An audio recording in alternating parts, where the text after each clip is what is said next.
अस्पताल में जॉब के बाद मेरे पति विकास को अमेरिका जाने का आदेश मिला और उन्हें इस बार करीब 1 महीने तक अमेरिका में रहना था।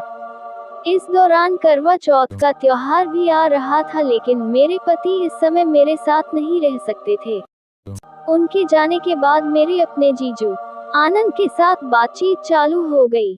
मैंने उन्हें बताया कि विकास अमेरिका गए हैं और मैं महीने भर चारू के साथ ही रहूंगी। ये सुनकर आनंद की खुशी का ठिकाना न रहा। उन्होंने कहा, साली साहिबा, इस बार करवा चौथ हम आपके साथ मनाएंगे और आपको हमारे हाथों ही अपना व्रत खोलना पड़ेगा। मैंने कहा, लेकिन रागिनी तो है। आनंद, चिंता मत करो साली साहिबा, और मेरी तरफ तिरछी नजरों से देखा। हमारे यहाँ रस्म है कि लड़की शादी के बाद अपना पहला करवा चौथ अपने मायके में ही मनाती है। रागिनी करवा चौथ के 2 दिन पहले ही मायके पहुँच गई थी। आनंद के कहे अनुसार मैंने चारू को भी अपने मायके भेज दिया। करवा चौथ के 1 दिन पहले मेरे घर पर एक पार्सल आया। मैंने भेजने वाले का नाम देखा तो डॉक्टर आनंद लिखा था। मैंने पार्सल रिसीव किया और फिर बेडरूम में आकर देखा कि उसमें क्या क्या है। उस पार्सल में एक लाल रंग की साड़ी, कंगन, एक सोने का नेकलेस, झुमके, करधनी, पायल थी। मैंने आनंद को कॉल किया। मैं, हेलो जीजू, आपके गिफ्ट के लिए शुक्रिया। आनंद, शुक्रिया मत बोलो, बस कल इसे पहनकर तैयार रहना। लेकिन एक बात का ध्यान रखना, इस पार्सल में जो है सिर्फ वही पहनना है, उसके सिवा कुछ भी नहीं। मैं हैरान रह गई क्योंकि उसमें पेटीकोट, ब्लाउज और ब्रा पैंटी तो थे ही नहीं। मैंने कहा, लेकिन इसे पहनूंगी कैसे, क्योंकि बाकी कपड़े तो हैं ही नहीं। आनंद, मुझे नहीं पता, तुम जानो कि क्या करना है। मैं जो कह रहा हूँ उतना काम होना चाहिए बस। मैंने बेमन से हामी भर दी। अगले दिन करवा चौथ का व्रत था। मैं सुबह से भूखी प्यासी थी और अपने बदन को निखारने में जुटी हुई थी। मैंने सुहागन स्त्रियों की तरह मेहंदी लगाई और जैसे तैसे दिन बीत गया। रात हुई तो आनंद मेरे मायके गए और चांद निकलने पर उन्होंने रागिनी का व्रत खुलवाया। फिर कुछ देर बाद वो अस्पताल जाने के बहाने से निकल गए और मेरे घर पर आ गए।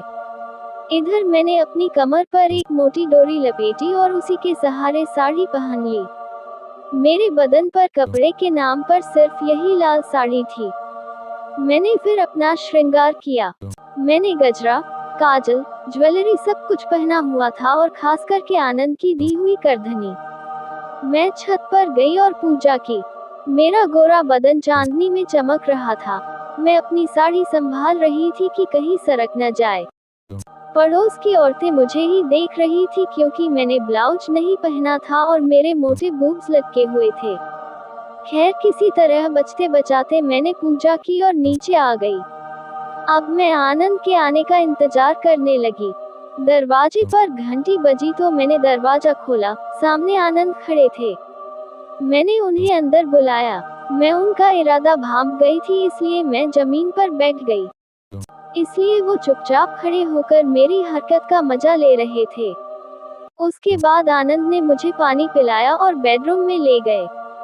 फिर वो किचन आए और मेरे खाने के लिए कुछ फल और दूध लेकर बेडरूम में आ गए। आनंद बड़े ही प्यार से मुझे फल खिला रहे थे और मैं दिन भर की भूखी बिना संकोच के उनके दिए फलों का सेवन कर रही थी। खाने के बाद अब मेरे हलाल होने की बारी थी। आनंद ने कहा, साली साहिबा, आज हम आपका नाच देखना चाहते हैं। सुना है कि आप बहुत अच्छा नाचती हैं। मैं, ठीक है जीजू, जैसा आप कहो। मैं उठी तो आनंद ने मेरी साड़ी का पल्लू थाम लिया और कहा, बिना साड़ी के नाचिए साली साहिबा। मेरे गले में हार, बालों में गजरा, कमर में करधनी, हाथों में कंगन, पैरों में पायल पहने ऐसी लग रही थी जैसे आज मैं दुल्हन हूँ। फिर मैंने गाना बजाकर मुन्नी बदनाम हुई और उस पर थिरकना शुरू कर दिया। मेरे लटके झटके देखकर आनंद भी खुश गए। मेरा मटकना अभी खत्म भी नहीं हुआ था कि आनंद मेरे पास आए और उन्होंने मेरी पीठ पर हाथ रखकर मुझे अपने निकट किया और फिर हम दोनों काम वासना में डूब गए।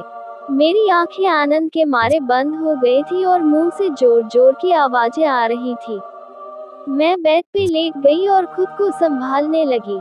मेरे बदन से पसीना बहा जा